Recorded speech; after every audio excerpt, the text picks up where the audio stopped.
अच्छा, आप लोग सच सुनने आते हैं हमसे कि झूठ हैं? तो हम सच बोलते हैं तो कुछ चैनल वाले डिबेट लगा के बैठ जाते हैं कि सच क्यों बोल दिया। अब बताओ, हमने बोला बिस्किट, बिस्कुट में क्या है? अमृत की जहर। बिस्कुट में क्या है? अमृत है कि जहर है? बोलो, बिस्कुट में क्या है? स्वास्थ्य के लिए फायदा है कि नुकसान है बिस्कुट? है? बिस्कुट खाने से कोई फायदा है तो आप बताओ। काय का बनता है बिस्कुट? मैदे का। अब कोई भी डॉक्टर से पूछिए कि मैदा शरीर के लिए फायदेमंद है कि नुकसानदायक। कोई भी डॉक्टर से पूछ लीजिए, कॉमन सेंस है। लेकिन कुछ न्यूज वाले इस पर डिबेट कर रहे हैं कि अनिरुद्धाचार्य ने बिस्कुट को बिस्किट क्यों कह दिया, बिस्की किट क्यों कह दिया, जहर की किट। अब सच ना कहें, पिज्जा बर्गर खा के बच्चों को परेशान होने दें? अरे हम ही तो कहेंगे कि भाई ये सब गलत चीज है, ना खाओ। फल खाओ, अंकुरित अनाज खाओ, घर का ही पदार्थ खाओ। यही तो समझाने हम बैठे हैं यहाँ। सही है कि गलत? बिस्कुट में क्या क्या है? मैदा है, शक्कर है, चीनी। फायदा करती है, नुकसान? काय से बनता? घी से बनता बिस्किट के पाम ऑयल से? ये पाम ऑयल क्या है? अमृत है कि जहर है? फिर तीनों जहर मिल गए तो बन गया बिस्किट। तो है कि नहीं बिस्की किट? बोलो। पर आप लोग खूब खाते हैं। अब सारी दुनिया बिस्किट खा रही है, एक अनिरुद्धाचार्य बोल रहा कि बिस्किट ना खाओ, नुकसान होगा। तो अब ये सच कैसे लोग स्वीकार करें? क्योंकि वही खा खा के आप बड़े हुए हैं। सारी जिंदगी झूठ से चलते रहे, आज सच सामने आया कि नहीं जी ये तो स्वास्थ्य के लिए हानिकारक है। क्यों जी? भाई बिस्किट वगैरह आपातकाल में लोग खा लेते हैं कि कुछ नहीं है खाने को, चलो भाई आपातकाल में खा लिया, पर सदा के लिए ये चीजें नुकसानदायक हैं। अब हमने कहा तो चालू हो गई डिबेट। कुल मिलाकर आज आप झूठ कहते रहिए, कोई दिक्कत नहीं है, और सच कह दीजिए, चोर को चोर कह दीजिए, समस्या है। मेरी मां भगवान श्री कृष्ण बोले कि बाबा मैं आपका ही बेटा हूं, नंद बाबा से। नंद बाबा बोले कन्हैया तू मेरा बेटा नहीं है, तू वसुदेव जी का पुत्र है।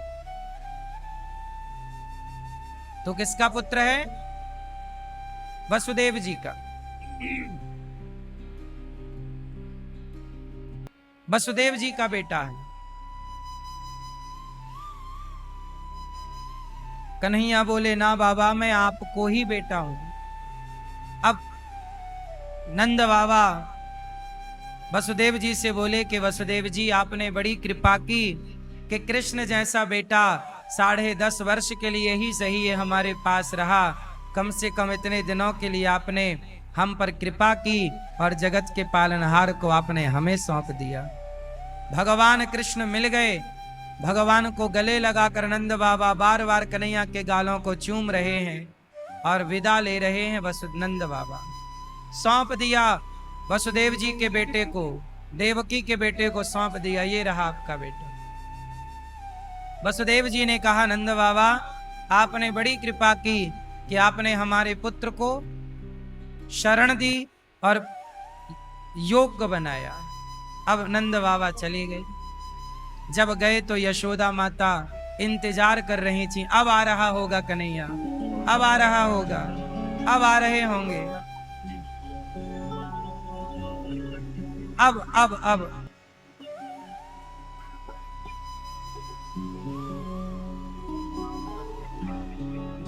नंद बाबा जब आए तो यशोदा मैया ने कहा कन्हैया कहाँ है? नंद बाबा ने कहा कि यशोदा, कृष्ण तो हमारा था ही नहीं। क्या कह रहे हैं आप? मजाक कर रहे हैं? कृष्ण हमारा नहीं था तो किसका था? वो तो हमारी बेटा है, हमने उसे दूध पिलाया है, बचपन से हमने उसे देखा है, किसका है? अब यशोदा माँ को कैसे बताएं कि ये हमारा पुत्र नहीं, देवकी और वसुदेव का पुत्र है। नंद बाबा ने बताया कि यशोदा वो देवकी पुत्र है, यशोदा पुत्र नहीं, वसुदेव पुत्र है, नंद पुत्र नहीं। अब यशोदा तो हा कृष्ण कहकर मां यशोदा धड़ाम से गिर गईं और मानो ऐसे तड़प गईं कृष्ण के लिए, मानो माता यशोदा के प्राण निकल जाएंगे। छटपटाने लगी, कृष्ण कहाँ हो बेटा, कब आओगे, कब आओ? मुझे पता होता कि तुम मेरे पुत्र नहीं हो तो मैं तुम्हें उखल से कभी ना बांधती। मैंने तुम्हें उखल से बांध दिया, शायद इसलिए तुम नाराज होके चले गए। मैंने तुम्हें माखन पेट भर खाने को नहीं दिया, शायद इसलिए तुम माँ से नाराज होकर चले गए। कन्हैया, एक बार अपनी माँ को माफ कर दो, तुम जो खाओगे तुम्हें खिलाऊंगी, कभी तुम्हें डांटूंगी नहीं। बस एक बार अपनी माँ को माफ कर दो, ये यशोदा मर जाएगी लाला यदि तुम नहीं आए तो। तड़पती रही माँ, तड़पती रही। और भगवान श्री कृष्ण देवकी के पास थे। अब देवकी माँ भगवान को परोस रही हैं, भोजन करा रही हैं, क्योंकि 10.5-11 साल बाद बेटा मिला है ना, तो बहुत लाड़ कर रही हैं, बहुत प्यार देवकी माँ कर रही हैं। देवकी माँ को पता लगा कि कन्हैया को मक्खन बहुत अच्छा लगता है खाने में। जब परोसा मक्खन तो भगवान श्री कृष्ण रोने लगे और कहा कि माँ, हमें खाने में मक्खन मत दिया करो। क्यों? हमने तो सुना है कि तुझे मक्खन बहुत पसंद है। कन्हैया बोले, माँ, जब इस मक्खन को देखता हूँ तो इस मक्खन में मुझे माँ यशोदा का चित्र नजर आ जाता है, मुझे ब्रजमंडल गोपियां नजर आती हैं। मैं ये जब जब मक्खन देखता हूं तो मुझे गोपियां दिखती हैं, वो माँ यशोदा का प्रेम दिखता है। मैया यशोदा मंथन करते हुए दिखने लग जाती है कि वो मेरे लिए मक्खन निकाल रही है। वृंदावन से जाने के बाद भगवान किसी के हाथ का मक्खन खाए नहीं। देखो, केवल भक्त भगवान को याद करता है ऐसा नहीं है। भक्त भगवान को कभी इतना याद कर ही नहीं सकता जितना याद भगवान अपने भक्त को करते हैं। अथाह प्रेम करते हैं भगवान अपने भक्तों से। भगवान गोपियों की स्थिति समझ गए कि वो व्याकुल हैं, तड़प रही हैं। एक दिन भगवान ने उद्धव जी को कहा, यमुना जी गए भगवान स्नान करने मथुरा, तो वहां देखा एक मुरझाया हुआ कमल बहता हुआ जा रहा था। उस कमल को देख करके श्री कृष्ण रोने लग गए। उद्धव जी बोले कि प्रभु आप क्यों रो रहे? उद्धव जी आप क्यों रो रहे? तब कहा कि जैसे ये मुरझाया हुआ कमल है, ऐसे ही मेरी गोपियां, मेरी मां यशोदा मुरझा गई हैं मेरे बिना। उद्धव, मेरी गोपियां मुझे बहुत याद करती हैं, वो रोती हैं। उद्धव जी बोले, तो मैं क्या करूं? भगवान बोले कि एक संदेशा मेरा लेकर आप ब्रजमंडल जाओ और मेरी रोती हुई गोपियों को समझाओ कि वो मेरी याद में ऐसे रोया ना करें। मैं भगवान हूं। भगवान कृष्ण बोले कि मैं भगवान हूं, तो जरा उद्धव जी मेरे उस भगवत तत्व को समझाओ गोपियों को। कहा घनश्याम ने उद्धव से, वृंदावन जरा जाना, वहां की गोपियों को ज्ञान का कुछ तत्व समझाना। विरह की वेदना में वे सदा बेचैन रहती हैं, तड़प कर आह भरती हैं और रो रो कर ये कहती हैं। हमारी गोपियां कहती हैं कि बस है प्रेम जगत में सार, है प्रेम जगत में सार, और कुछ सार नहीं, केवल प्रेम ही सार है। हमारी गोपियां कहती हैं कि प्रेम ही सार है। उद्धव जी आप थोड़ा ज्ञानी हैं, हमारी गोपियों को जाओ समझाओ, वो रोती बहुत। उद्धव जी ने कहा अच्छा। कहा उद्धव ने हंस कर मैं अभी जाता हूँ वृंदावन, जरा देखूं कि कैसा है कठिन अनुराग का बंधन, है कैसी गोपियां जो ज्ञान बल को कम बताती हैं, निरर्थक लोक लीला का यही गुणगान गाती हैं। उद्धव जी बोले मैं जा रहा हूं और समझाऊंगा। चले मथुरा से जब कुछ दूर वृंदावन निकट आया, वहीं से प्रेम ने अपना अनोखा रंग दिखलाया। उद्धव जी जब वृंदावन आए तो वृंदावन कैसा था? प्रेम के रंग में भीगा था। प्रेम ही प्रेम था इस वृंदावन में। वृंदावन में क्या है? प्रेम। यहाँ प्रेम है साहब। इसलिए वृंदावन को जानना हो तो ज्ञान की आंखों से नहीं साहब, प्रेम के चश्मे को लगाकर देखिए तो वृंदावन और वृंदावन के भक्त समझ आएंगे। यदि ज्ञान के चश्मे से देखोगे तो कुछ ना दिखेगा।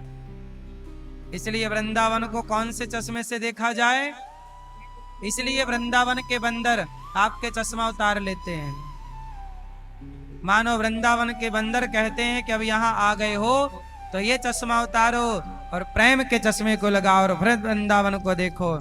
इसलिए मानो यहाँ के बंदर चश्मा उतार लेते हैं। कहना चाहते हैं कि वृंदावन आए हो, प्रेम की गली में चलो। हाँ, जो प्रेम गली में आए नहीं, प्रियतम का ठिकाना क्या जाने, जो प्रेम गली में। जो प्रेम गली में आए नहीं वो क्या जाने साहब। जो वेद पढ़े और भेद करे, मन में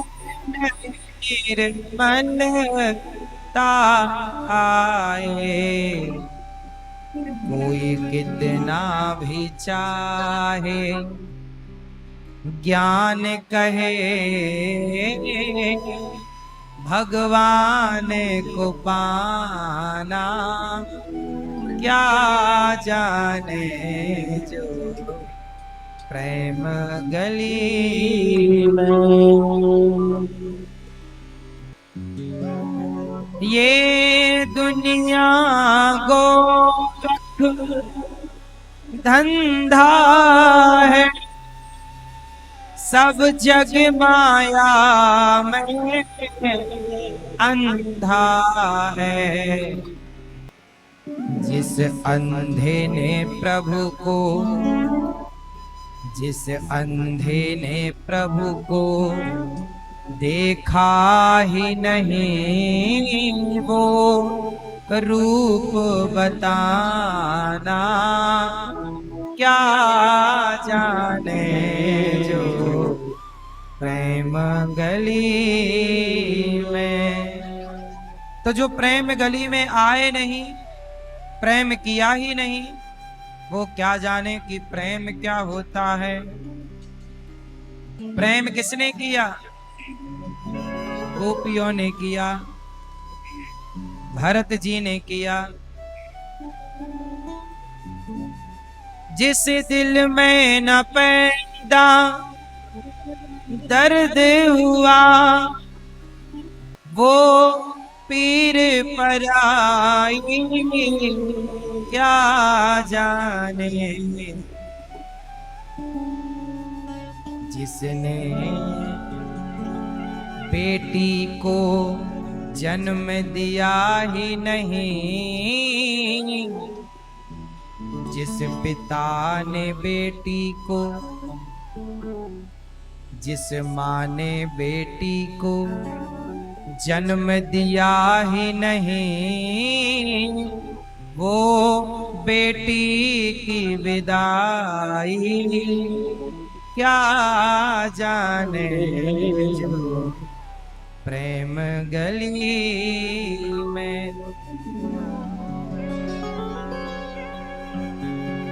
जो प्रेम गली में आए नहीं, वो प्रियतम का ठिकाना। इसलिए उद्धव जैसे ज्ञानी जब वृंदावन आए तो क्या हुआ? बिटप झुक कर ये कहते हैं, इधर आओ, इधर आओ। पपीहा कह रहा पी कहाँ, ये भी तो बतलाओ। नदी यमुना की धारा शब्द हरिहर का सुनाती है, भ्रमर गुंजार से भी यही मधुर आवाज आती है प्रेम जगत में सार, है प्रेम जगत में सार, और कुछ सार नहीं, केवल प्रेम। इसलिए मेरी माँ उद्धव जैसे ज्ञानी आए गोपियों के पास, क्यों रोती हो? गोपियां बोली, उद्धव आपको क्या दिक्कत है हमारे रोने से? उद्धव जी बोले कि भगवान की याद में रोने से बेहतर है भगवान का ध्यान करो। भगवान तो आपके पास हैं, कण कण में रहते हैं। गोपियां बोली, उद्धव कण कण में ईश्वर रहता है तो जरा तू हमें दिखा दे कि कौन से कण में कहां है, जरा दर्शन करा। उद्धव ज्ञान की बातें तो कर सकते थे पर कण कण में दिखा नहीं सकते थे और देख नहीं सकते थे, क्योंकि ज्ञान में इतनी ताकत नहीं कि वो कण कण में ईश्वर को देख ले। ताकत तो प्रेम में ही है जो कण कण में ईश्वर को देखा जा सकता है।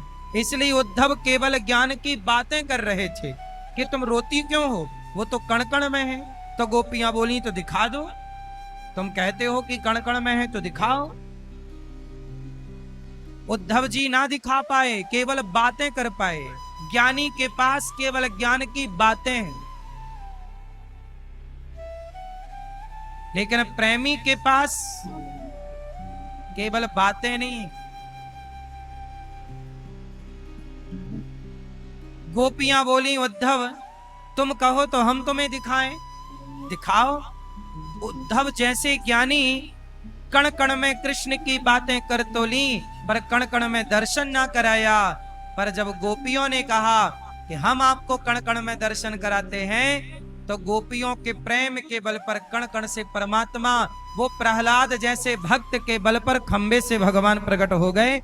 ऐसे गोपियों ने कहा, ये बैठे हैं कृष्ण, उद्धव को वहीं दिखने लग गए। ये बैठे हैं कृष्ण, उद्धव को वहीं दिखने लग गए। तो उद्धव जी ने कहा कि जब कण कण में तुम्हें दिख रहे हैं तो तुम क्यों कह रही हो कि हमें छोड़कर चले गए? गोपियां बोली, उद्धव हमें कृष्ण की याद में रोने में सुख मिलता, हमें कृष्ण के लिए रोने में क्या मिलता है? सुख। उद्धव जी बोले, ये गजब बात कर दी आपने, भाई रोने में भी किसी को सुख मिलता है क्या? आप बताओ, रोना भी सुख देता है क्या? बोलो मेरी माँ, रोने में भी सुख मिलता है क्या? हाँ या ना? हाँ। कुछ रोना ऐसा है जहां रोने में भी मजा है, सुख है। कहां? संसार के लिए रोना, संसार के लिए रोना दुख देने वाला है, लेकिन भगवान के लिए रोना सुख देने वाला है। देख लो ना, स्त्री रोती है कब? जब आप लोग पैदा हुए थे ना, तब आपकी माँ रोई थी। बिना रोए बच्चा पैदा नहीं होता साहब। सारी स्त्रियों को पता है कि बच्चा पैदा करने में बड़ा दर्द होता है। कई बार स्त्रियां मर जाती हैं डिलीवरी के टाइम, इतना कष्ट होता है, मर जाती हैं। फिर भी पुत्र को जन्म देना, बेटी को जन्म देना स्त्री अपना सौभाग्य मानती है। जब उसका बच्चा उसकी छाती से लिपट कर जब दूध पीता है, तो वो सारा दर्द भूल जाती है और अपने बच्चे के प्रेम में भीग जाती है। कितना कष्ट है, कितना दर्द है। यहां तक कि दर्द नहीं आता तो डॉक्टर दर्द के इंजेक्शन देते हैं, पर आप दर्द लाने के लिए इंजेक्शन लगवाते हैं कि दर्द आए। इसलिए कुछ दर्द ऐसे हैं जो अच्छे हैं, जैसे पुत्र की प्राप्ति का दर्द, ऐसे ही भगवान को पाने का दर्द, भगवान के लिए रोने का दर्द। कन्हैया कन्हैया को एक रोज रो कर पुकारा, कन्हैया तुम्हें एक नजर देखना है। हे गोविंद, भगवान के लिए रोना, रोने का भी एक मजा है साहब, सुख है। पर ये सुख किसे मिलेगा? जो उस प्रेम से पुकारेगा, रोएगा। गोपियां भगवान की याद में रो रही हैं, कृष्ण कब आओगे? उद्धव जी समझा रहे हैं, मत रो, नहीं, हमें तो रोने का सुख मिल रहा है।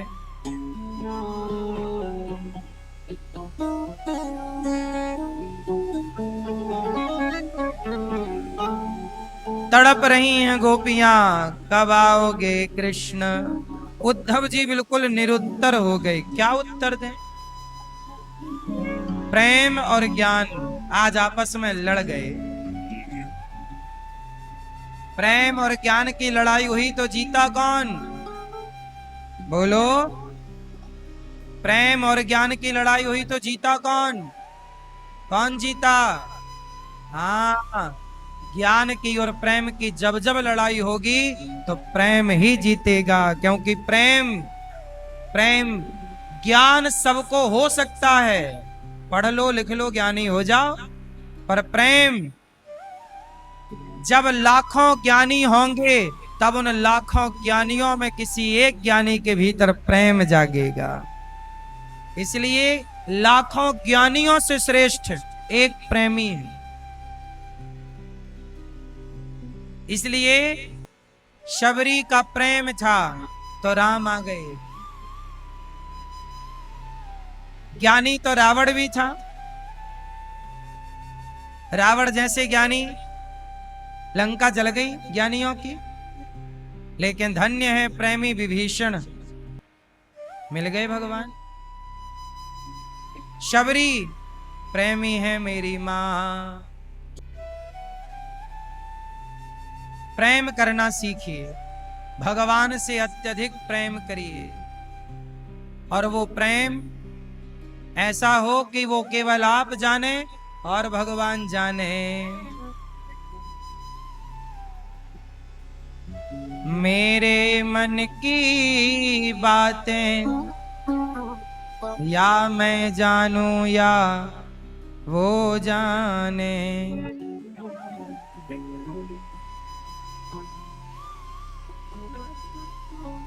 गोपियां कह रही हैं, उद्धव जी,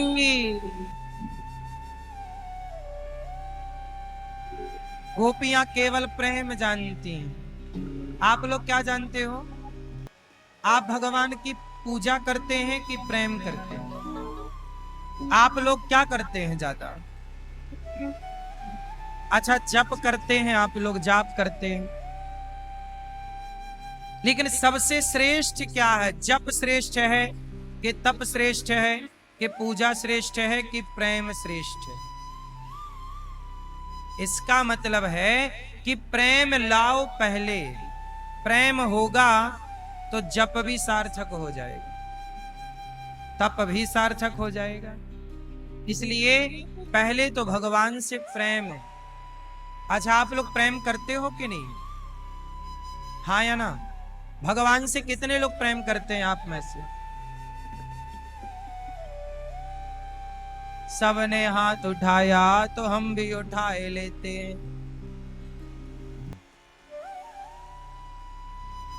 अगल बगल वाले ने उठाया है तो हम क्यों रह जाएं? भले नहीं करते पर हाथ तो उठा ही लो। भगवान से प्रेम करते हैं आप लोग, तो बताओ फिर प्रेम किसे कहते हैं? मैया, आप प्रेम करती हो भगवान से? कितना? क्या प्रमाण है आपके पास? सबूत दीजिए। जज साहब तो सबूत चाहते हैं, दीजिए सबूत।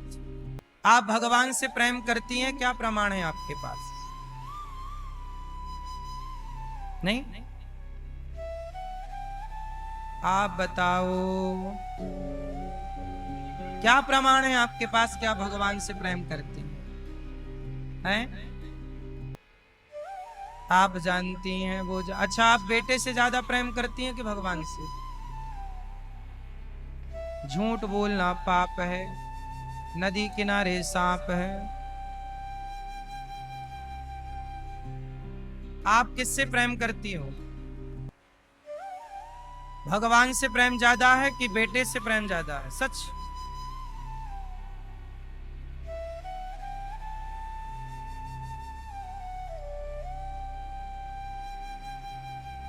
मैया, किससे ज्यादा प्रेम है? पति से कि भगवान से? बोलो। दोनों से ज्यादा? 51 किसका है, 49 किसका है? हैं? कठिन है ना थोड़ा, आप इसे सरल करते हैं। आप लोग कहते हैं कि हम भगवान से बहुत प्रेम करते हैं, पर याद रखिएगा, जब आपके परिवार में किसी की मृत्यु होती है तो आप मृत्यु पर शिकायत किससे करते हो? हे भगवान, तुमने ऐसा क्यों कर दिया? हे भगवान, ऐसा क्यों हो गया? इसका मतलब उस व्यक्ति के लिए शिकायत किससे कर रहे हैं आप? गुस्सा किस पर हो रहे हैं? इसका मतलब प्रेम किससे ज्यादा है? व्यक्ति से। क्योंकि वो व्यक्ति मिला तो आपको लगा सब मिल गया, वो व्यक्ति गया तो आपको लगा सब चला गया। लेकिन भगवान, जितना उस व्यक्ति के लिए लोग रोते हैं, क्या इतना कोई कभी भगवान के लिए रोया?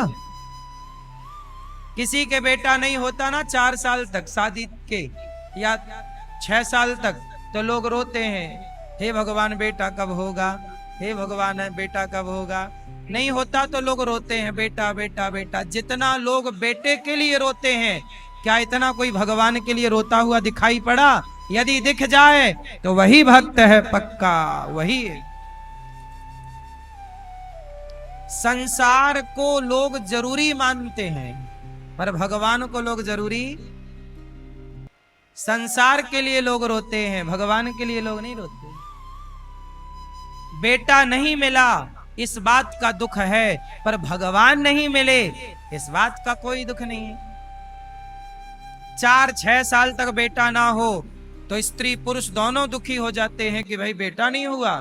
लेकिन बुढ़ापा आ गया, अभी तक भगवान नहीं मिले, किसी को कोई कष्ट नहीं है। बूढ़ा गुजिया खा रहा मस्त, और लड्डू खाए जा रहे हैं मस्त, और 1 बोतल शराब, और कोई कष्ट नहीं है किसी को। कोई नहीं रो रहा कि भगवान नहीं मिले। बुढ़ापे में भी आदमी, बूढ़ी बूढ़ी मैया कहां रो रही है कि भगवान नहीं मिले, वो तो ये रो रही है कि चाबी कहां चली गई।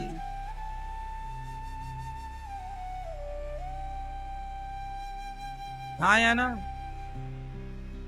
इसलिए जितना प्रेम आप संसार से करते हैं उतना प्रेम करोड़ों में कोई एक होगा जो भगवान से करता होगा। वरना आप कितना भी कहते रहो, कहने से क्या होगा? कहने को तो आप कह दो जी आप प्रधानमंत्री हो, तो क्या आप कहने से हो गए? प्रेम करते हैं सुदामा जी, प्रेम करती हैं गोपियां, प्रेम करते हैं भरत जी, प्रेम करते हैं हनुमान जी, प्रेम करते हैं अर्जुन, जिन्होंने सर्वस्व अर्पण कर दिया कृष्ण के चरणों में। ये प्रेम है। आपने क्या अर्पण किया भगवान को? जरा सा कुछ हो गया दिक्कत तो भगवान को आप गालियां देने लग जाते हो, भगवान की पूजा बंद कर देते हो। अरे और की तो छोड़ो, एकादशी के दिन कोई मर जाए आपके घर में तो आप कहते हो अब हम एकादशी नहीं करेंगे क्योंकि इस दिन हमारे यहां मर गया कोई, मान हो गई। एकादशी के दिन कोई मर जाए तो एकादशी छोड़ देते हैं, लेकिन एकादशी के दिन मरा था तो क्या उस दिन झूठ बोलना छोड़ा, छल करना छोड़ा, निंदा करनी छोड़ी, गलत गलत काम करना छोड़ा? नहीं, भगवान से जुड़ी चीजें छोड़ दी। बोलो हाँ। रामनवमी के दिन कोई मर गया तो रामनवमी मनाना छोड़ दिया, लेकिन रामनवमी के दिन कोई मरा तो रामनवमी के दिन क्या झूठ बोलना छोड़ा, क्या निंदा करनी छोड़ी, छल करना छोड़ा, कपट करना छोड़ा, गलत काम करना छोड़ा? नहीं, भगवान की पूजा करनी छोड़ दी। और कहते हो कि प्रेम बहुत है, संसार से ज्यादा भगवान से। ये सब झूठ भगवान देखते हैं। जैसे कभी हम सांस लेना नहीं छोड़ सकते, बताओ वो कौन सी परिस्थिति है जब आप सांस लेना छोड़ते हैं? बताओ जरा, वो कौन सी सिचुएशन है जब आप सांस लेना छोड़ते हैं? क्या है कोई ऐसी परिस्थिति? आपके घर में कोई बच्चा पैदा हो जाता है तो चलो आज सांस नहीं लेते, आज बच्चा हुआ सांस नहीं लेंगे आज। चलो आज कोई मर गया है, आज सांस नहीं लेंगे। चलो, है कोई ऐसी परिस्थिति कि आज आप सांस ना लें? आज कि आज सांस को छुट्टी, जा तू, आज तेरा संडे। जैसे आप किसी भी परिस्थिति में सांस लेना नहीं छोड़ते, ऐसे किसी भी परिस्थिति में भगवान को ना छोड़ें, भगवान को ना भूलें। ये प्रेम है। प्रेम आप किससे करते हैं? मैया, ओ मेरी प्यारी मैया, आप किससे प्रेम करती हो? ये बगल वाली मैया, किससे? आप किससे प्रेम करती हो? भगवान से। काहे झूठ बोल रही हो मेरी माँ? सफेद झूठ। मैया आप किससे प्रेम करती हो? पीली मैया, किससे प्रेम है? ऊपर छत से और ऊपर वाले से। आपके बगल वाली मैया किससे प्रेम करती हो मेरी माँ? भगवान से।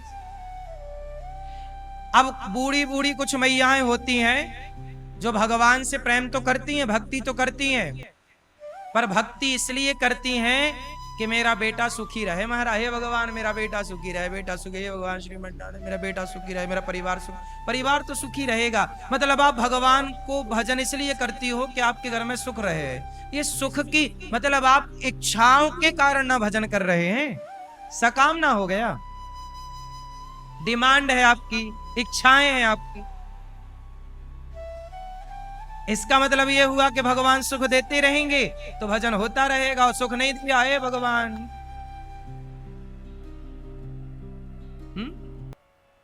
इसलिए आप किससे प्रेम करते हो? मुझे उत्तर दो। आप भैया किससे प्रेम करते हो? किससे? पड़ोसन से?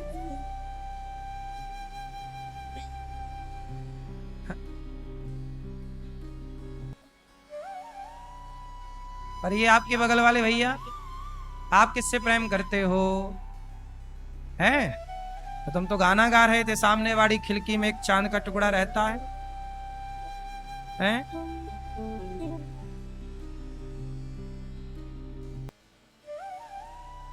झूठ ना बोलो।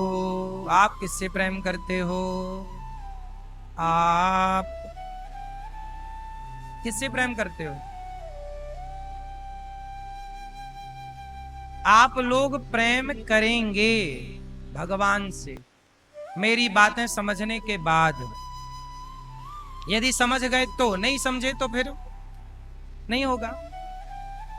आप लोग प्रेम करते हैं संसार से। आपको लगता है इससे प्रेम करें, इससे प्रेम। आप लोग किससे प्रेम करते हो सबसे ज्यादा? किससे? हाँ, मां। गलत उत्तर है। सबसे अधिक प्रेम कोई किससे करता है? सब लोगों से प्रश्न है, उत्तर दो। आप सब लोग बताइए कि सबसे अधिक प्रेम व्यक्ति किससे करता है? बोलो। किससे? बच्चों से।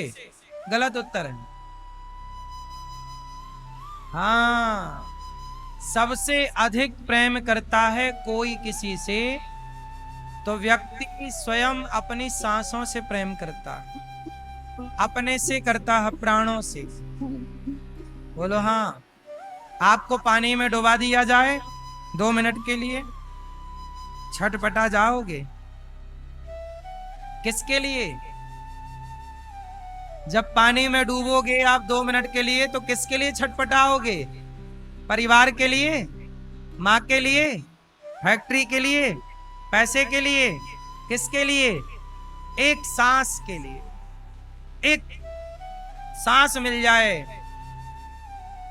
मेरी माँ, आप जितना प्रेम अपनी सांसों से करते हैं, अपने प्राणों से करते हैं, इतना प्रेम आपको भगवान से करना चाहिए, सांसों की तरह। भगवान से प्रेम इतना हो जितना प्रेम हम अपनी सांसों से करते, प्राणों से करते।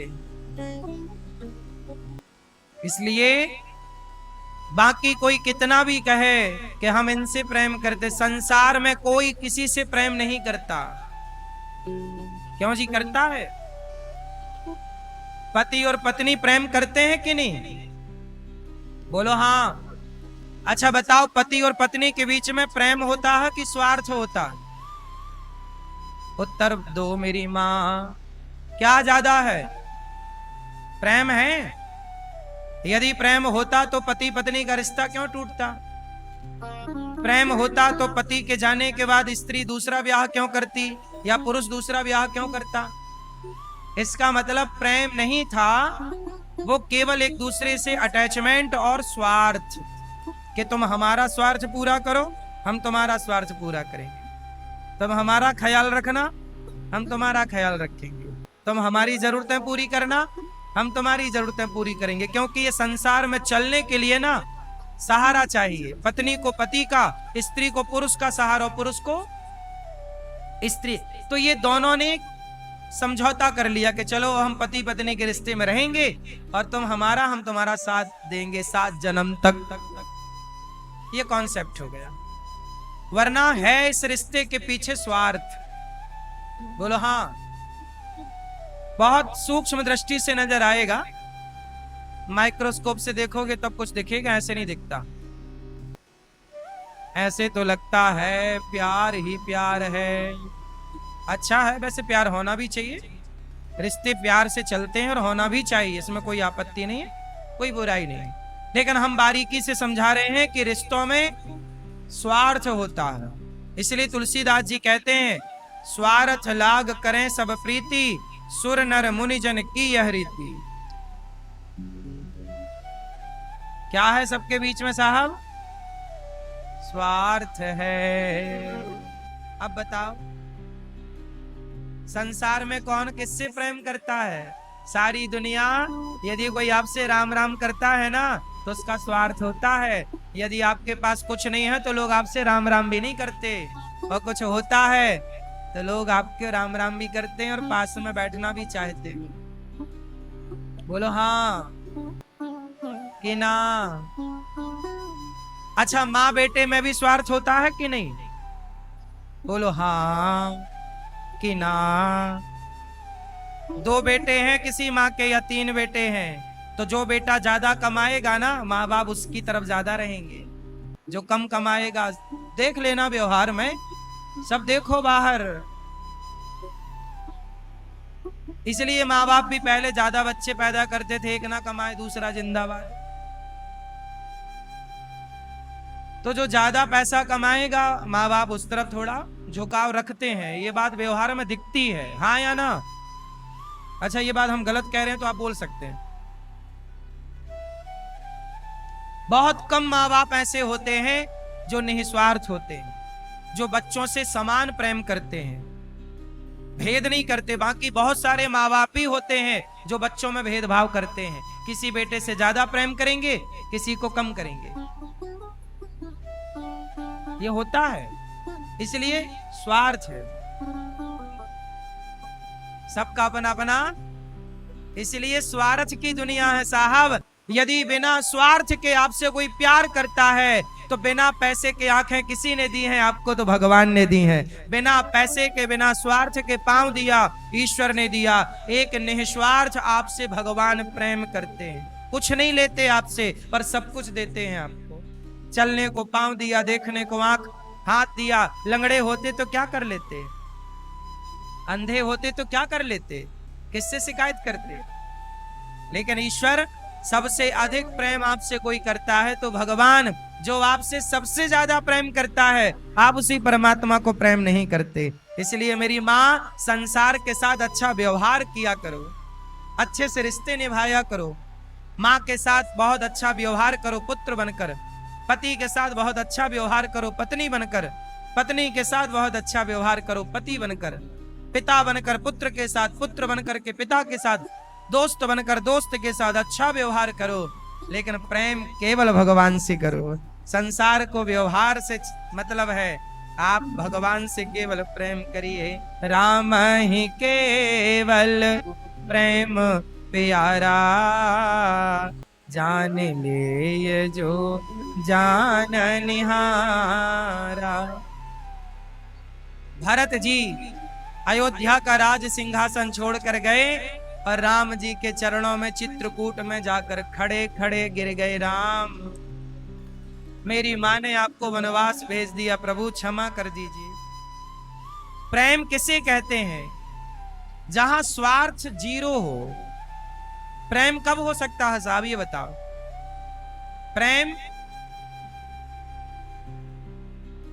प्रेम तब समझिएगा जब स्वार्थ शून्य हो। भरत जी बताओ राम से क्या चाहते थे, उत्तर दो। भरत जी की मां ने तो भरत को अयोध्या का सिंहासन दे दिया था, हाँ या ना? भरत जी को अयोध्या का क्या मिल गया? राज तिलक, राजा बन जाओ। दशरथ जी चले गए, दशरथ जी की जगह भरत जी बैठो और राज करो, राज करो। मां ने क्या दिया बेटे भरत को? राज, अयोध्या का सिंहासन। लेकिन धन्य है भरत जी, अयोध्या के सिंहासन में तनिक भी मन न लगाकर वनवासी राम के पास दौड़ कर जाते हैं चित्रकूट, और अयोध्या का सिंहासन त्याग कर राम के चरणों में जाकर गिर जाते हैं। ये प्रेम है, बोलो हाँ। ये प्रेम जब अनंत हो गया तब राम राम संत हो। प्रेम जहां होगा ना मेरी माँ, वहां स्वार्थ ना होगा, और जहां स्वार्थ है वो प्रेम नहीं, ये समझो। इसलिए कहता हूं भगवान से प्रेम करो, और जहां प्रेम करोगे ना तो फिर भगवान चाहे सुख दें या दुख दें, हानि दें या लाभ दें, जीवन दें या मरण दें, सम्मान दें या अपमान दें, बिना शिकायत के ईश्वर का हर प्रसाद स्वीकार होना चाहिए। वही है प्रेम। आप कहते हो कि भगवान से हम प्रेम करते हैं, लेकिन भगवान यदि आपको जरा अपमान दे दें तो आप कहोगे लो भगवान हमने आपकी इतनी पूजा की, देखो हमारे को लोग ऐसा कह रहे हैं। आजकल लोग क्या कहते, गुरुजी हम सबके साथ अच्छा करते हैं, हमारे साथ भगवान बहुत बुरा करते हैं। ये सवाल 98% लोगों का है। क्या बोलते हैं लोग, हम सबके साथ अच्छा करते हैं पर भगवान हमारे साथ, बोलो ये बात, ये प्रश्न होता है कि नहीं? कि हमारे साथ बुरा होता है? अच्छा एक बात बताओ, फिर से एक बार कंफर्म कराओ, आप में से कितने लोग भगवान से प्रेम करते हैं? अब हाथ नहीं उठा रहे हो, उठा लो, कुछ नहीं कहेंगे।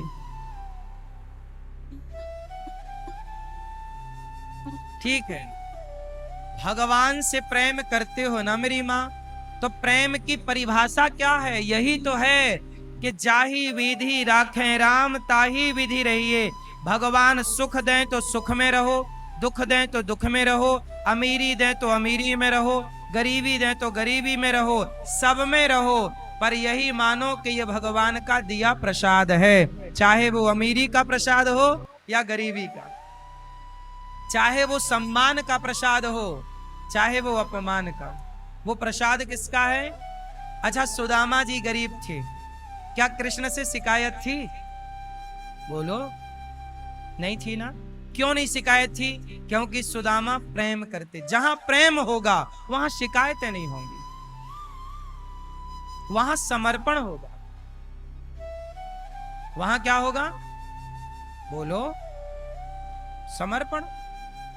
सुदामा इतने गरीब थे कि 4 दिन चूल्हा नहीं जलता था, बच्चे भूख से तड़पते थे, पर सुदामा ने कभी नहीं कहा कि प्रभु मैं तुम्हारा इतना बड़ा भक्त हूं तो तुमने हमें ये नहीं दिया। कोई बात नहीं, आज मैं गरीब हूं तो ईश्वर की मर्जी है, तो कोई बात। यदि आप चाहोगे कि मैं भीख मांगू, मैं तैयार हूं मांगने। आप चाहते हो कि मैं महलों में रहूं, तो मैं महलों में रहने को तैयार हूं। मैं झोपड़ी में हूं तो मैं ये नहीं मानता कि झोपड़ी मेरी है। मैं महलों में हूं तो मैं ये नहीं मानता कि महल मेरे हैं। झोपड़ी भी तुम्हारी दी है और महल भी तुम्हारे ही दिए हुए हैं। तुम सम्मान दिलाओ तो कोई बात नहीं, तुम्हारा दिलाया है।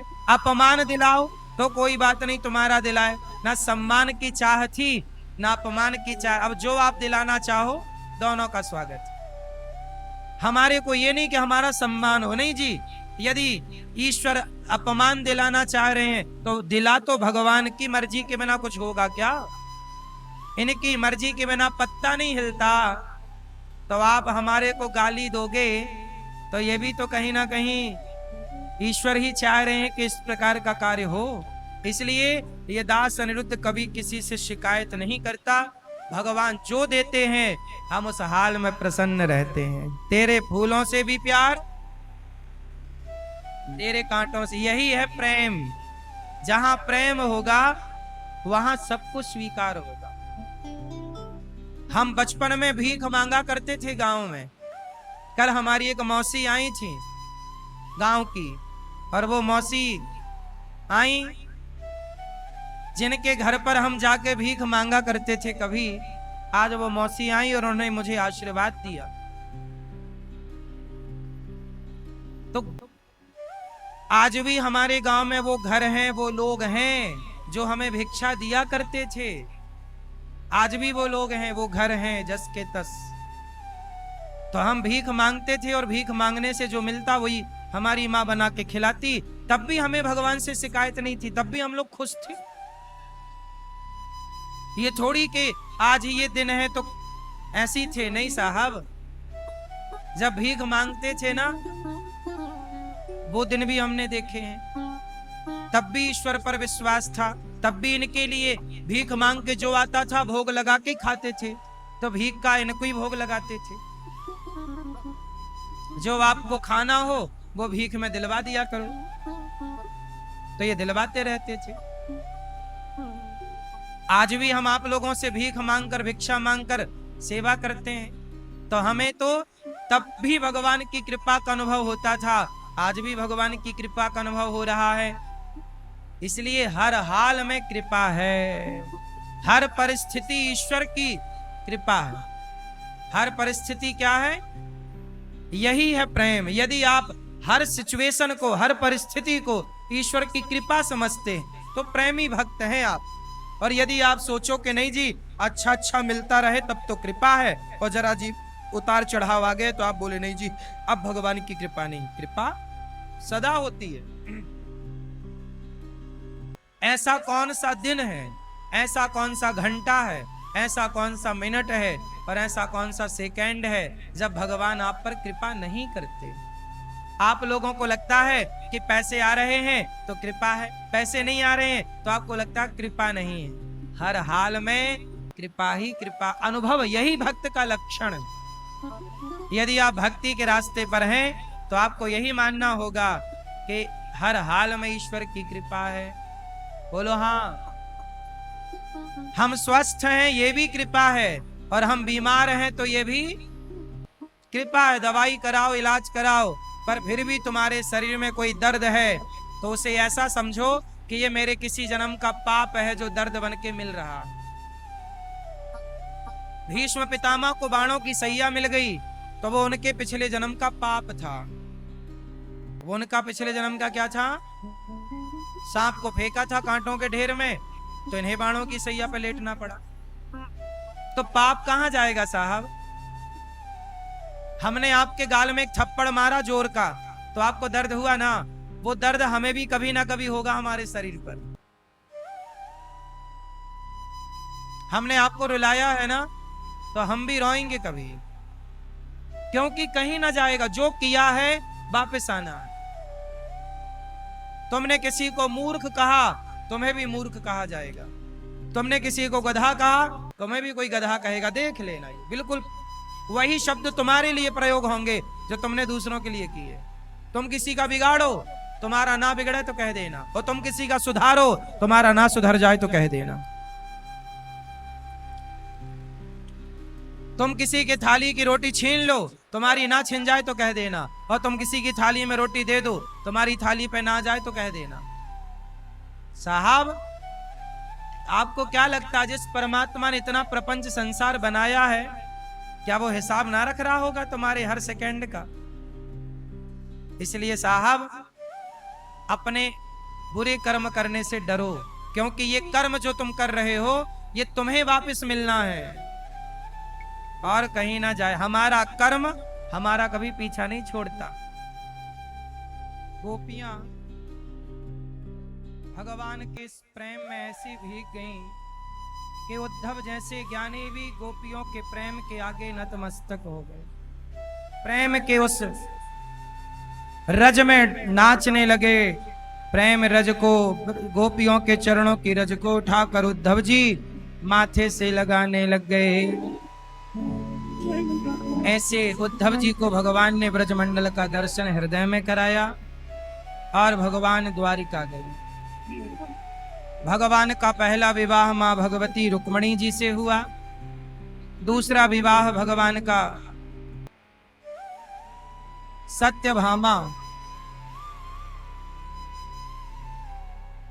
दूसरा विवाह भगवान का जामवंत की बेटी जाम्बवती।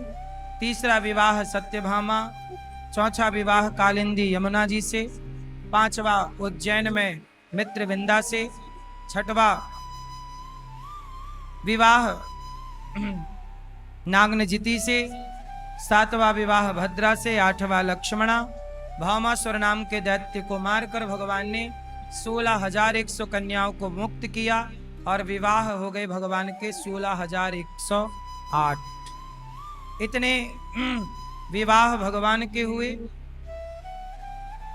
भगवान कृष्ण अपनी पत्नी रुक्मणी जी के संग हंसी मजाक भी करते हैं और गृहस्थ में रहकर एक एक रानी से एक एक लड़की और 10-10 लड़का, 10-10 बेटा भगवान के हुए। बड़ा परिवार हुआ भगवान का। एक दिन भगवान अनिरुद्ध, भगवान के बड़े पुत्र प्रद्युम्न जी हुए। प्रद्युम्न जी का विवाह रति से हुआ। इनके पुत्र हुए अनिरुद्ध।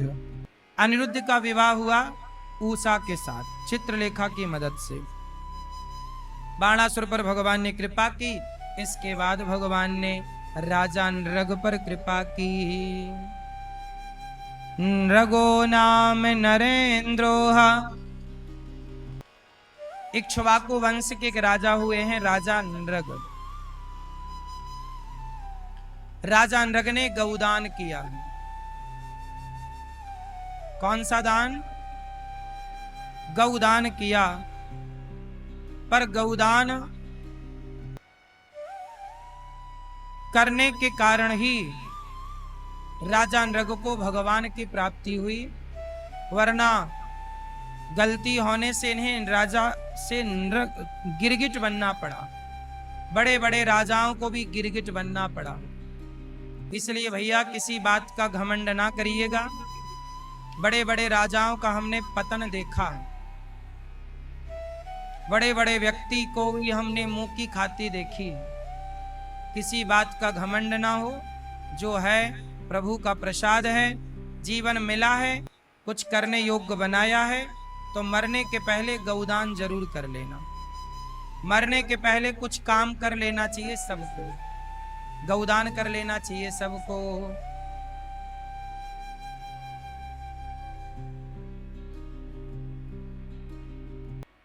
मरने के पहले क्या करना चाहिए? क्या करना चाहिए? गौदान करना चाहिए। सबको गौदान करना चाहिए। गाय की पूंछ पकड़ के ही वैतरणी से आप पार होते हैं। मृत्यु से पहले गौदान कर लीजिए। गाय का दान करना मतलब संपूर्ण पृथ्वी दान करने का फल प्राप्त होता है गौदान। गौरी गोपाल गौशाला में 400 से ज्यादा गैया है, 125 से अधिक लगभग नंदी हैं। आप भी गौदान करें, चारा दें गाय के लिए, भूसे का दान करें। आप भी गायों की सेवा से जुड़े। गाय की सेवा आप नहीं करेंगे सनातनी तो कौन करेगा? गौरी गोपाल गौशाला में आकर के आप अपने माता के लिए, पिता के लिए, दादा दादी के लिए गौदान कर सकते हैं। रोटी का सहयोग कर सकते हैं कि हमारी तरफ से एक रोटी रोज की गाय को, चारे का सहयोग, भूसे का सहयोग। भगवान ने गौदान के बल पर राजा नृग को दर्शन दिया। इसके बाद भगवान पौंड्रक काशीराज द्विविद पर भगवान कृपा करते हैं। जरासंध के जेल से 20,800 राजाओं को भगवान ने मुक्त किया। एक बार भगवान ने धर्मराज युधिष्ठिर ने यज्ञ करना चाहा, राजसू यज्ञ, पर सारे राजाओं को जीतना होता उसके लिए, तो सारे राजाओं को तो जीत लिया, पर जरासंध बड़ा बलवान था। तब जरासंध से भीम भैया की लड़ाई हुई और जरासंध ने भीम भैया को इतना मारा कि भीम भैया एक दिन झोला तैयार करके जाने लग गए। भगवान बोले, भीम भैया क्या हुआ? बोले, आप तो बैठे मजा लेते हो, ये हमें मारता है। तो भगवान बोले कि भैया जब आप लड़ते हो जरासंध से तो आप हमें क्यों नहीं देखते? तो बोले, एक दिन और लड़ लो। तो लड़ाई जब हुई भीम भैया की, जरासंध से युद्ध हुआ। युद्ध कौन सा हो रहा था? मल्ल युद्ध, अखाड़ा। तो भीम भैया बहुत मारे पर वो मरे ही ना। जरासंध बड़ा पावरफुल था, बलवान था। तब भगवान ने इशारा किया, एक तिनका को लिया और तिनके को भगवान ने बीच से फाड़ा और एक भाग इस तरफ फेंका, एक भाग इस तरफ फेंका। जरासंध को भी बीच से फाड़ दिया भीम भैया ने और उसका दायां भाग बाएं तरफ, बायां भाग दाएं तरफ फेंका। तब जाके जरासंध मरा। कब मरा? जब लड़ते समय, युद्ध करते समय देखा किसे गया? भगवान को। इसलिए काम संसार का करो, काम जगत का करो, पर दृष्टि जगन्नाथ पर भगवान की तरफ होती बनी रहे। एक पल के लिए भी भगवान को ना भूलो।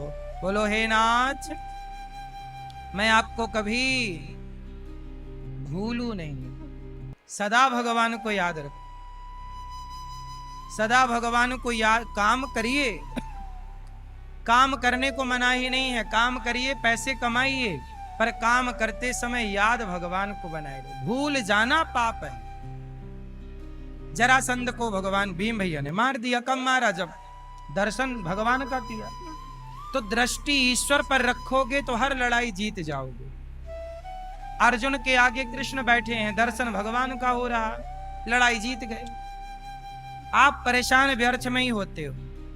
अब सौंप दिया इसे जीवन का, ये सूत्र जीवन में उतार लो, सब सौंप दो। ये आता है ना आप लोगों को, अब सौंप दिया इस जीवन का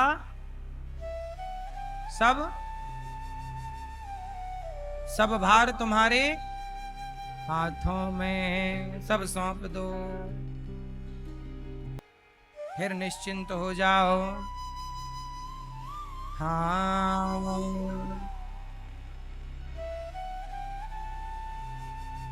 इसके बाद भगवान ने जरासंध के उद्धार के बाद शिशुपाल पर कृपा की। शिशुपाल भगवान को रोज गालियां देता था, सिर काट दिया भगवान ने, उद्धार किया। धर्मराज युधिष्ठिर का यज्ञ पूरा हुआ। साल्व और दंत वक्र को भगवान ने मार गिराया। भगवान देखो अपने भक्तों पर बड़ी करुणा करते। भगवान के एक परम भक्त थे, सुदामा उनका नाम था। क्या नाम था? सुदामा। सुदामा जी कृष्णस्यासीत् सखा कश्चित् ब्राह्मणो ब्रह्मवित्तम विरक्त इंद्रियार्थेषु प्रशांतात्मा जितेंद्रिय। सुदामा जी परम भक्त थे, गरीब ब्राह्मण हैं, पढ़ाते हैं सुदामा जी गुरुकुल में, और पढ़ाने का कोई शुल्क नहीं लेते। पहले के जमाने में शिक्षा कैसी थी? बोलो, निःशुल्क थी।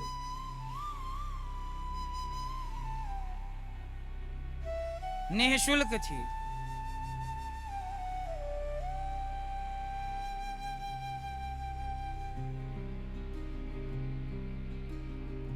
गौरी गोपाल गुरुकुल है।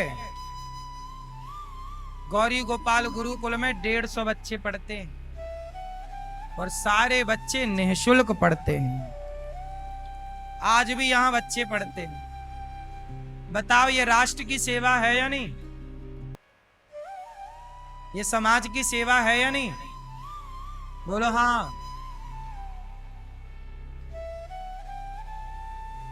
समाज की सेवा ही राष्ट्र की सेवा है। गौरी गोपाल गुरुकुल में 150 बच्चे पढ़ते हैं। आप देख सकते हैं, ये बच्चे देखो टीवी पर, ये गौरी गोपाल गुरुकुल के बच्चे, 150 बच्चे। इन बच्चों का रहना, खाना, पढ़ना, लिखना फ्री है। अलग अलग क्लासें चलती हैं। ये एक क्लास के बच्चे हैं, ऐसे 2 क्लास और हैं। तो गौरी गोपाल गुरुकुल में बच्चों का रहना, खाना, पढ़ना, लिखना सब निःशुल्क है। आपसे मेरी इतनी सी प्रार्थना है कि ये बच्चे हैं, किसी के पिता नहीं है, किसी की माँ नहीं है, बिल्कुल गरीब परिवार से बच्चे हैं। आप भी इन बच्चों की शिक्षा में सहयोगी बने और आप थोड़ा थोड़ा साथ दें। ये दास अनिरुद्ध आप लोगों से भिक्षा मांग मांग कर सेवा करता है। गौरी गोपाल गुरुकुल की अभी मैं एक स्कूल बनाने जा रहा हूं, कक्षा 1 से लेकर 12वीं तक, जहां बच्चों को CBSE बोर्ड की पढ़ाई निःशुल्क कराई जाएगी। शिक्षा निःशुल्क हो। क्या होगी? शिक्षा कैसी होगी? कक्षा 1 से लेकर 12वीं तक बच्चों को। अब मैं चाहता हूं कि मैं एक स्कूल बनाऊं, बच्चों को पढ़ाऊं। अभी भी बच्चे पढ़ रहे हैं गुरुकुल में, पर वो स्कूल बनाने में ना करोड़ों का खर्चा है भैया। और ये दास तो ठहरा भिखारी। आप सब साथ देंगे तो स्कूल बनाकर इस देश को शिक्षा, हम केवल शिक्षा के लिए स्कूल नहीं बनाना चाहते, क्योंकि शिक्षा के लिए बनाते तो शिक्षा तो है हमारे देश में, हमें जरूरत नहीं थी। पर आज सबसे ज्यादा जरूरत है शिक्षा के साथ साथ संस्कारों की। तो हम एक ऐसा स्कूल चाहते हैं जो CBSE बोर्ड का हो, पर शिक्षा के संग हम संस्कार भी दें बच्चों को। क्या देना जरूरी है? आप बताइए, शिक्षा से काम हो जाएगा कि संस्कार चाहिए? बिना संस्कार के परिवार में खुशहाली नहीं होगी। शिक्षा पैसा दे सकती है आपको, पर संस्कार शांति देता है। आप लोग कहते हो ना पैसा है महाराज जी, पर शांति नहीं है, क्योंकि शांति संस्कारों से मिलती है। आज की युवा क्या है? शिक्षित हैं, पर आज संस्कारी नहीं। संस्कार क्या है? भ्रष्टाचार करना ये संस्कार है या ये शिक्षा है? भ्रष्टाचार करना संस्कार है कि शिक्षा है? बोलो बोलो। आज जितने शिक्षित लोग हैं, सबके लिए बोल नहीं रहे हैं हम, कुछ परसेंट, कुछ लोग। आज कुछ लोग शिक्षित हैं पर भ्रष्टाचार कर रहे हैं। अब बताइए, ये भ्रष्टाचार करने वाले लोग संस्कारी हैं? बोलो। संस्कारी व्यक्ति अपने राष्ट्र से गद्दारी ना करेगा, और भ्रष्टाचार देश से गद्दारी ही है। इसलिए आप कैसा देश चाहते हैं? जहां शिक्षा हो पर संस्कार ना हो, ऐसा देश चाहते हैं? पर यह दास अनिरुद्ध ऐसा चाहता है कि हमारे बच्चे शिक्षित भी हों पर संस्कारी भी हों। ऐसे बच्चे हों कि वो अपने माता पिता को घर से ना निकालें, शिक्षित हों, मंगल तक जाएं, साइंटिस्ट बने, पर वो अपने माँ बाप की इज्जत करें। इंजीनियर बने, आईटी सेक्टर में जाएं, सॉफ्टवेयर इंजीनियर बने, पायलट बने, जज बने, एडवोकेट बने, सब बने, पर माँ बाप का सम्मान, बुजुर्गों का सम्मान, भारत की संस्कृति का सम्मान हो। बोलो हाँ। आज शिक्षा के नाम पर फूहड़ता घुस गई है मेरी माँ। गा से गधा पढ़ रहे हैं बच्चे, गा गधे का। जबकि देश में गणेश चतुर्थी को गणेश जी बिठाकर हम सब गणेश जी की पूजा करते हैं, तो भारत में गा से गधा क्यों? गा से गणेश होना चाहिए। माँ से मछली क्यों? माँ से मंदिर होना चाहिए। ए से एप्पल क्यों? ए से अर्जुन होना चाहिए। बी से बॉल क्यों? बी से बलराम होना चाहिए। हाँ,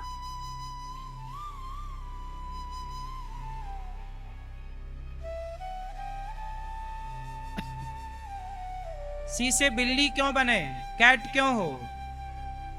छत्रपति शिवाजी क्यों ना हो?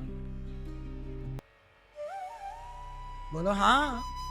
तो हम अपनी शिक्षा को संस्कारों से जोड़ सकते हैं, नहीं जोड़ सकते? इसलिए ये दास अनिरुद्ध ऐसी शिक्षा चाहता है। मैं खुद एक ऐसा स्कूल बनाऊं, ऐसा मेरा विचार है। भगवान की प्रेरणा और कृपा से आप सबका यदि आशीर्वाद और साथ रहा तो ये दास इस भारत की शिक्षा को बदलने के लिए, बदलाव क्या, शिक्षा को संस्कार युक्त बनाने के लिए, ये बदलाव आप लोग साथ दें तो एक स्कूल बनाऊं। आप भी उस स्कूल के निर्माण में एक क्लासरूम आप बनवा के दे सकते हैं। बड़ा काम है मेरी माँ। जब तक आपका सहयोग और आशीर्वाद नहीं होगा, ये सब चीजें संभव नहीं होंगी।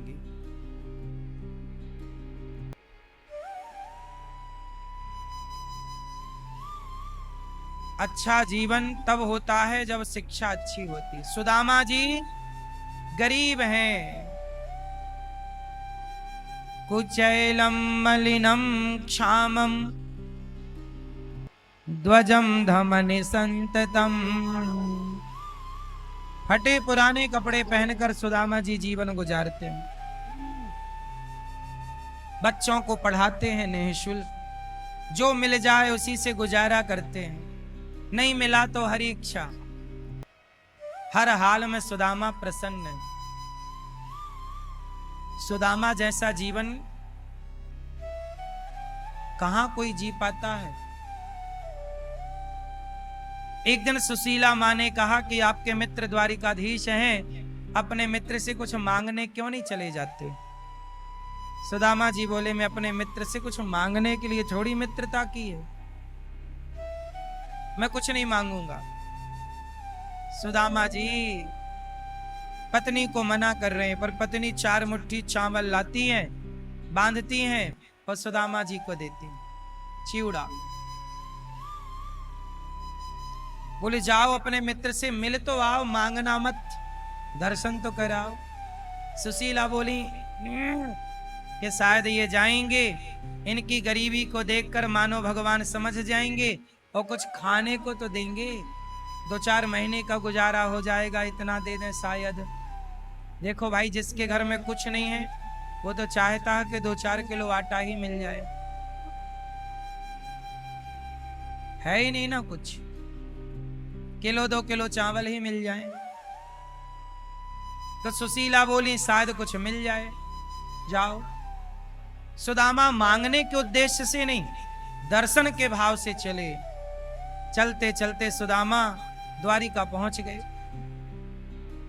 द्वारिका के लोगों ने पूछा कि आप कौन हैं? तो बताए सुदामा जी बड़ी खुशी से कि हम कृष्ण के बचपन के मित्र हैं, एक ही गुरुकुल में पढ़े हैं। लोग बड़ा मजाक उड़ाने लग गए, वाह, तुम जैसे लोगों के मित्र कृष्ण कैसे हो सकते हैं? वो तो राजा हैं, तुम देखो फटे कपड़े पहन के आए हो, तुम्हारे तो पास कपड़े तक नहीं है, तुम्हारे मित्र द्वारिकाधीश कैसे हो सकते हैं, द्वारिका के राजा? सुदामा बोले मैं सच कह रहा हूं, कृष्ण मेरे बचपन के मित्र हैं, पर विश्वास लोगों को हुआ नहीं। द्वार पर पहुंच गए सुदामा जी, और सुदामा जी ने द्वारपालों से कहा, हे भैया, हम बचपन के मित्र हैं, एक बार हमारी खबर, हमारी सूचना कृष्ण को दे दो। दौड़ पड़े द्वारपाल, हे कन्हैया, हे केशव, कह दिया कि हे प्रभु, आपका बचपन का कोई मित्र आया है, क्या संदेशा दिया? सुदामा का नाम जब द्वारिकाधीश ने सुना, मित्र आया है सुदामा, दौड़ पड़े सुदामा के लिए भगवान। सुदामा, मित्र सुदामा। द्वारिकाधीश जब दौड़े तो भगवान की पत्नियों को बड़ा आश्चर्य हुआ कि किसके लिए दौड़ रहे। आज तक प्रभु कभी किसी के लिए ऐसे दौड़े ना, आज किसके लिए दौड़ रहे हैं? सुदामा, सुदामा दौड़ रहे हैं श्री कृष्ण। सारे लोग पीछे पीछे दौड़ पड़े, हम भी तो देखें कौन आया है। कभी इंद्र आए तो ऐसे ना दौड़े, ब्रह्मा आए तो ऐसे ना दौड़े, कौन आ गया? सुदामा, सुदामा। जब बाहर पहुंचे तो सुदामा को बड़ी देर हो गई खड़े खड़े, लगा कि कब से गया द्वारपाल, अभी तक तो कोई आया नहीं, शायद कन्हैया भूल गया होगा। तो सुदामा जी वापस जाने लगे, और जैसे ही वापस जाने लगे तो कानों में आवाज आई, सुदामा। पलट कर देखा तो कन्हैया वही घुंघराले से बाल, प्रभु की वही सुंदर सी छटा, भगवान दौड़ रहे हैं, भगवान का दुपट्टा गिर गया, सुदामा, सुदामा। और दौड़कर भगवान ने सुदामा को अपने हृदय से लगा लिया, गले से। सुदामा की लाठी गिर गई, सुदामा को भगवान ने हृदय से लगाया। मित्र, तुमने बड़ी देर कर दी आने में, मित्र तुमने बड़ी देर कर दी। सुदामा बोले, मित्र तुमने बड़ी देर कर दी। कन्हैया बोले, मित्र देर हमने नहीं, द्वारिका आने में आपने देर लगा दी। चलो अब। ले गए, अपनी सिंहासन पर बिठाया। भगवान बोले, मैं आपको कुछ दूंगा। सुदामा बोले, क्या दोगे? मुझे कुछ नहीं चाहिए, आपने समाज के आगे जो मुझे गले लगाकर मेरा सम्मान बढ़ा दिया है, उससे बड़ी दौलत क्या होगी प्रभु। आपने हमें पहचान लिया, यही हमारी संपत्ति, इससे ज्यादा और क्या। प्रिय भक्तों, सुदामा बिल्कुल गरीब है, और भगवान सुदामा जी को गले से लगा रहे हैं। भगवान थोड़ी देखते हैं कि आपके पास धन है या नहीं, भगवान धन नहीं देखते, भगवान भक्त का प्रेम देखते हैं। इसलिए प्रेम सुदामा जैसा हो, निष्काम। हम लोग भगवान से, भगवान की भक्ति कब करते हैं? जब कुछ होए तो करें, नहीं होए तो लोग कहते कि अब क्या करें, भगवान ने क्या दिया, कुछ हो ना हो। पर सुदामा जी यही तो सिखा रहे हैं। भगवान की भक्ति कुछ पाने के लिए नहीं, अरे भगवान पा लिया और भगवान से क्या पाना। सुदामा जी को भगवान ने आसन पर बिठाया, चरण धोए, पत्नी से कहा जरा जल लाओ। नेत्रों के जल से भगवान ने पांव धो दिए। जब भगवान चरण धोए सुदामा के, सुदामा ने कहा प्रभु आप इतने बड़े और मेरे चरण धो रहे। सोचिए भगवान होकर भी ब्राह्मण के पांव धोते हैं सुदामा भगवान। इसलिए मेरी मां संतों का, ब्राह्मणों का सदा आदर किया करो, क्योंकि भगवान भी इनका आदर करते हैं। आप किसी संत को, किसी ब्राह्मण को गाली देंगे तो उनका कुछ ना बिगड़ेगा, पर आप देख लेना कि आपका क्या बिगड़ेगा। किसी साधु, किसी ब्राह्मण को क्यों गाली देना। हम तो कहते हैं किसी को भी क्यों गाली देना। किसी का सम्मान नहीं कर सकते तो किसी का अपमान क्यों करना। यदि आप अपमान करोगे तो आपका भी अपमान होगा, ये तैयार रहिए। इसलिए किसी को यूं ही, अब आप लोग क्या है, किसी को जानते नहीं है और संतों को बोलना स्टार्ट कर देते हैं। इसलिए अपमान करने से बचिएगा। रावण ने विभीषण का अपमान कर दिया था, रावण का सर्वनाश हो गया।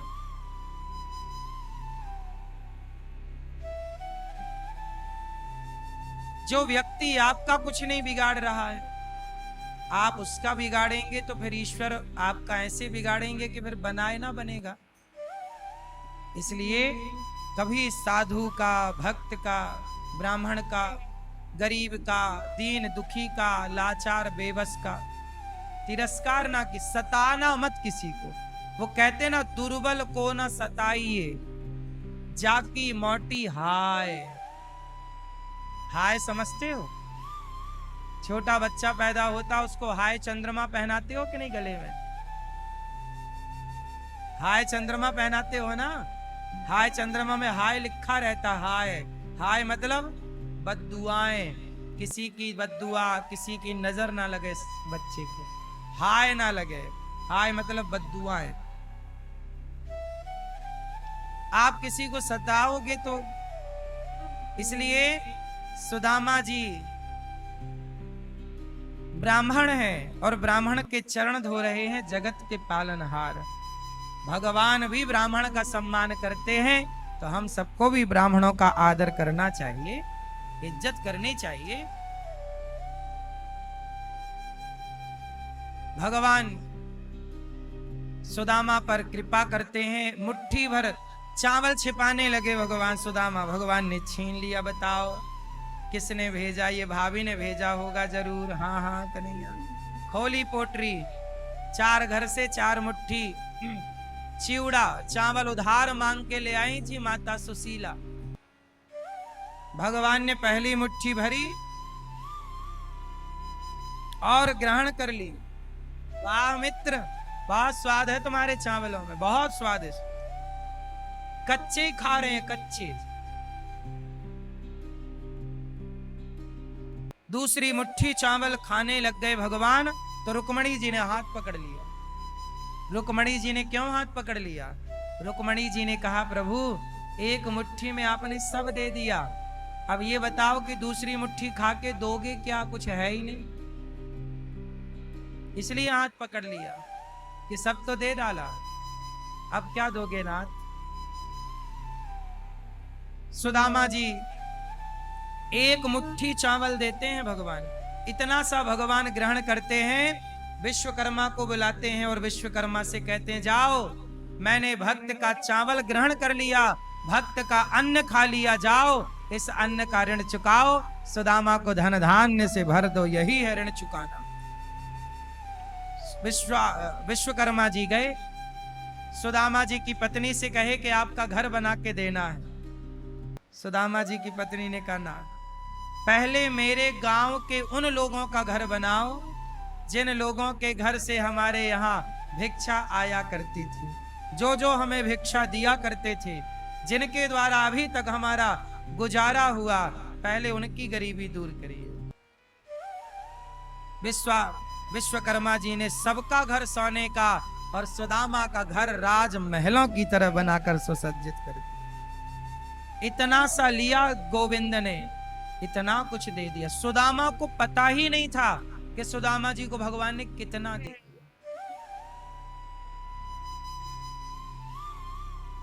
भगवान, यदि आपने किसी का पेट भरा है ना मेरी मां, तो भगवान आपके सदा ऋणी रहेंगे। आप किसी भूखे को भोजन करा देते हैं तो भगवान आपके ऋणी हो जाते हैं। भगवान कहते हैं किसने, अच्छा ये बताओ, वृंदावन में आप भक्त आए, बताओ किसके लिए आते हो? बोलो, भगवान के लिए आते हो ना? वृंदावन भक्त लोग किसके लिए आते हैं? भगवान के लिए। तो आप सब किसके लिए आए हो? भगवान के लिए। तो अब ये बताओ कि जब आप भगवान के धाम में भगवान के दर्शन के लिए आए, तो आपको गौरी गोपाल में यदि भोजन मिल जाएगा तो आपके भोजन कर लेने से आप प्रसन्न होंगे कि जिसके लिए आए हो वो भगवान प्रसन्न होंगे? बोलो। भगवान के लिए आप आए और आपके साथ यदि कोई यहाँ गलत करता है, दुर्व्यवहार करता है, तो भगवान उस पर नाराज होंगे कि तूने मेरे भक्त के साथ ये व्यवहार किया। पर आपने किसी भक्त का भोजन प्रसाद खिला पिला कर उसका सम्मान किया तो भगवान आप पर और प्रसन्न होते हैं। भगवान कभी मंदिर जाने से प्रसन्न नहीं होते। भगवान कहते हैं जो मेरे भक्तों की सेवा करता है मैं उससे प्रसन्न होता हूं। आप मंदिर नहीं जाते कोई बात नहीं, पर जो मंदिर जा रहे हैं उनकी सेवा आप कर लो, मंदिर जाने वालों की सेवा। तो ये दास अनिरुद्ध क्या करता है कि वृंदावन जो आते हैं भगवान का दर्शन, भक्तों का दर्शन जो करते हैं, उनकी सेवा, गौरी गोपाल में भोजन की सेवा होती है। कल मुझे एक बच्चे ने कहा कि मैं वृंदावन की दंडवती परिक्रमा लगा रहा था। वृंदावन की कौन सी परिक्रमा? दंडवती। दंडवती मतलब लेट कर, दंडवत। दंडवती परिक्रमा लगा रहा था और परिक्रमा लगाते लगाते मुझे भूख लगी तो मैं आके गौरी गोपाल में भोजन करके फिर मैं परिक्रमा लगाने लग गया। ऐसे कई दिन लगे तो मैं जब जब भूख लगती तो मैं आके भोजन कर लेता। तो बताइए, ऐसे भक्त जो गौरी गोपाल में भोजन कर रहे हैं और परिक्रमा लगा रहे हैं, बिहारी जी का दर्शन कर रहे हैं, तो जिनकी रोटी आपको आज खाने को मिली, जैसे आज गौरी गोपाल की रसोई किसी भक्त की ओर से बांटी गई कि आज का पूरा पूरा भोजन इनकी तरफ से, तो जिनकी तरफ से आज का भोजन भक्तों को बांटा गया तो उन्हें वह पुण्य मिलेगा कि नहीं? आप परिक्रमा लगाओ, आप दर्शन करो, परंतु गौरी गोपाल में जो भंडारा कराने वाले भक्त हैं वह पुण्य उन भक्तों को भी मिलेगा कि उनके द्वारा ये पुण्य हुआ और उनकी रोटी खाकर भक्त भगवान का दर्शन किए। इसलिए कहता हूं अन्नदान। सुदामा जी ने भगवान कृष्ण को क्या दिया? अन्नदान दिया। एक मुट्ठी चावल ही तो खाए भगवान और दे दिया धन धान्य। ये हमारे भैया हैं नारायण जी। नारायण, ये बालक है नारायण। ये पहले गौरी गोपाल में ही कार्य करता था बच्चा, और अब ये मैंने कहा कि खुद का काम धंधा करो तो उन्होंने खुद का काम स्टार्ट किया, कोई बिजनेस करने लग गए। और उसकी कमाई जो भी होती है हर महीने उसकी कमाई का कुछ हिस्सा आकर यहाँ संतों के लिए भोजन, भक्तों के लिए भोजन हर महीने, कई बार महीने में 2-2 बार बंटवाते।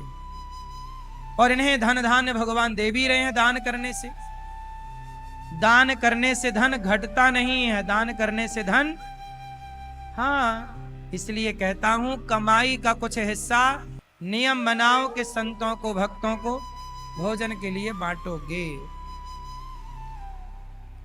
भगवान श्री कृष्ण ने सुदामा जी को दिया।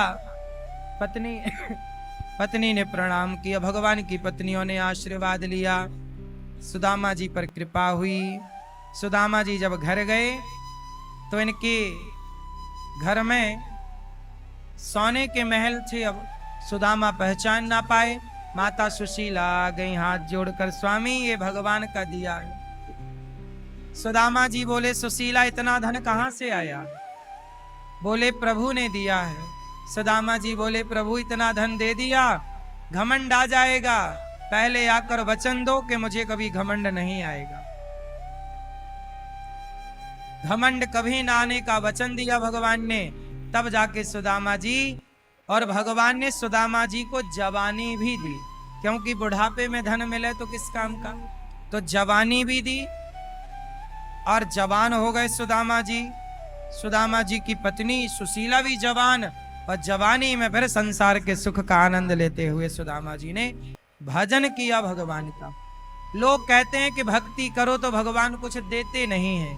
अरे भक्ति करो तो सही, इतना दे देंगे भगवान के तुम ले ना पाओगे, रख ना पाओगे। सुदामा को दिया कि नहीं?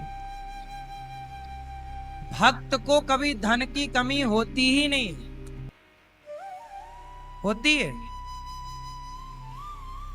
ये हमारे पाठक जी हैं, दिल्ली में ऑटो चलाते हैं, और ऑटो चला चला के जो पैसा कमाते हैं, ऑटो है इनकी, टैक्सी है, छोटा सा काम है इनका, जो भी कमाते हैं उस कमाई का थोड़ा थोड़ा हिस्सा जब से गौरी गोपाल की सेवा में, वृद्ध माओं की सेवा, संतों की अन्न क्षेत्र की सेवा में जब से जोड़ने लग गए, ये बहुत सुखी हैं अपने जिंदगी में।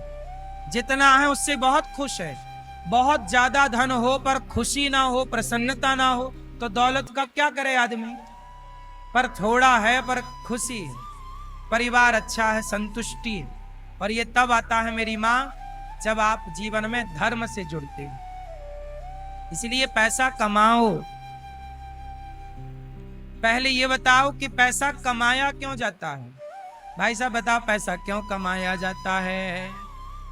उत्तर दे दो जल्दी से। कैसे, क्यों कमाते हैं पैसा? बोलो, आप क्यों कमाते हो? कमाते हो पैसा, क्यों कमाते हो? किसके लिए है? भगवान के लिए? परिवार के लिए? परिवार के लिए। परिवार में क्या क्या जरूरत है पैसे की? कितनी जरूरत है? जरूरत पूरी हो गई कि अभी बाकी है? क्या जरूरत बाकी बताओ जरा।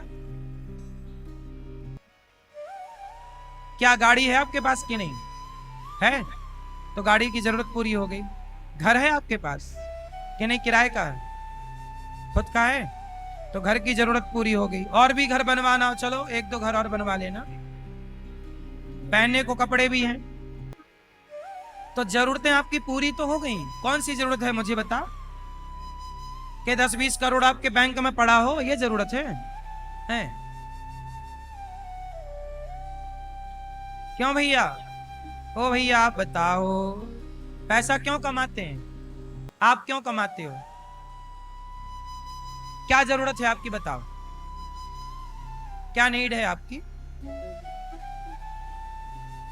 क्या चाहिए और अभी पैसे से? गाड़ी है आपके पास? नहीं, चलो भगवान करे गाड़ी आए अच्छी वाली आपके पास। घर है? भगवान करे एक दो घर और हो जाएं आपके। कपड़े हैं बढ़िया पहनने के लिए, खाने को बढ़िया रोटी है, बस। गाड़ी नहीं है तो भगवान करे सबके पास गाड़ी हो अच्छी, क्योंकि गाड़ी जरूरत है आजकल ना। घर सबके पास होना चाहिए, गाड़ी सबके पास होना चाहिए, बच्चों की पढ़ाई के लिए पैसा होना चाहिए, अच्छे कपड़े के लिए पैसा हो, रोटी खाओ आप अच्छे से, पेट भर भोजन। आपके द्वार पे कोई संत आए तो भूखा ना जाए, आप भी खाओ, तो कोई द्वारे आए तो भूखा ना जाए, इतना हो। यदि किसी के पास इतने के बाद भी पैसा है, अब आपके पास घर है, गाड़ी है, सब कुछ है, फिर भी आपके पास पैसा है, तो वो पैसा फिर आप क्या करते हो? बैंक में जमा करने लग जाते हो। करो, बैंक में भी थोड़ा बहुत होना चाहिए, पर फिर भी पैसा है तो क्या करें? आपकी जरूरतें पूरी हो जाएं और फिर भी पैसा आए तो क्या करना चाहिए? उस पैसे से सदा समाज की सेवा। ईश्वर यदि आपको पैसा दे रहे हैं तो आप अपने परिवार की सेवा करो।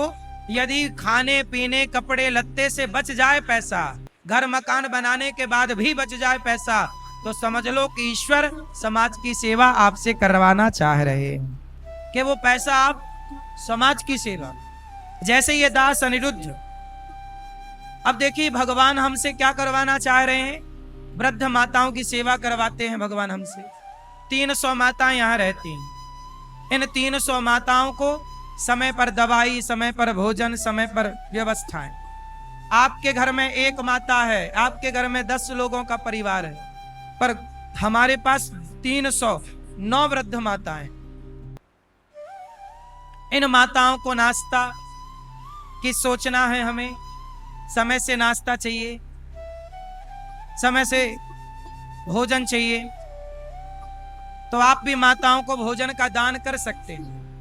जब आपको भोजन का मन हो, भोजन का, तो आप वृद्ध माओं को अपनी ओर से भोजन बंटवा सकते हैं कि आज का भोजन माताओं को हम देंगे। थोड़ा माताओं के लिए सोचिएगा। आपके पास पैसा है, आपके खाने के बाद थोड़ा बच जाए तो जरा इन माताओं के खाने के लिए सहयोग कर दिया करो कि आज का भोजन हम माताओं को बंटवाएंगे। आज हमारी तरफ से माताओं को भोजन बांटा जाएगा। आज नाश्ता, चलो भोजन ना बंटवा पाओ तो आज का नाश्ता बंटवा दो माओं को, कि आज का नाश्ता हमारी ओर से हम माओं को आज बढ़िया पोहा जलेबी का भोग लगाएंगे माताओं को। आज हमारी तरफ से माताओं को पोहा जलेबी होगी। आज सभी माओं को हमारी तरफ से केला बांटा जाएगा, माओं को एप्पल नाश्ता जो भी आप। तो ये आपके खाने से थोड़ा बच जाए तो थोड़ा आप भी जलेबी खाओ पेट भर, पोहा खाओ, केला खाओ, सेब खाओ, पर थोड़ा पेट भर जाए तो थोड़ा हमारी माताओं के लिए भी। और आप दूध पियो 1-1 गिलास, पर हमारी माताओं के लिए भी आप सब सहयोग करेंगे तो हमारी इन वृद्ध माओं को दूध मिलता है। 1-1 गिलास रात्रि का दूध आप भी माताओं को बंटवा सकते हैं। तो आप भी जब किसी के बारे में सोचना स्टार्ट करेंगे तो अपने आप आपकी जरूरतें भी पूरी होंगी। और याद रखिएगा, दान करने से धन कई गुना बढ़ता है। सुदामा ने मुट्ठी भर दिया, भगवान ने हाथ फैला के दे दिया। इसलिए आप अपनी हैसियत से, जो आपको सामर्थ्य ईश्वर ने दी है, उस हिसाब से आप जुड़िए। एक बार सेवा करना तो सीखिए। धन ना आए, दरिद्रता दूर ना हो, काम ना बने तो कहना दान में बड़ी ताकत होती है मेरी माँ। दान में इतनी ताकत है कि हरिश्चंद्र जैसे दानियों को आज तक याद किया जाता है। दानवीर कर्ण जैसे दानियों को आज तक याद किया जाता है। इसलिए आप भी गौरी गोपाल आश्रम में जो हमारी वृद्ध माताएं रहती हैं, आप इन माओं के बेटा बेटी जरूर बने।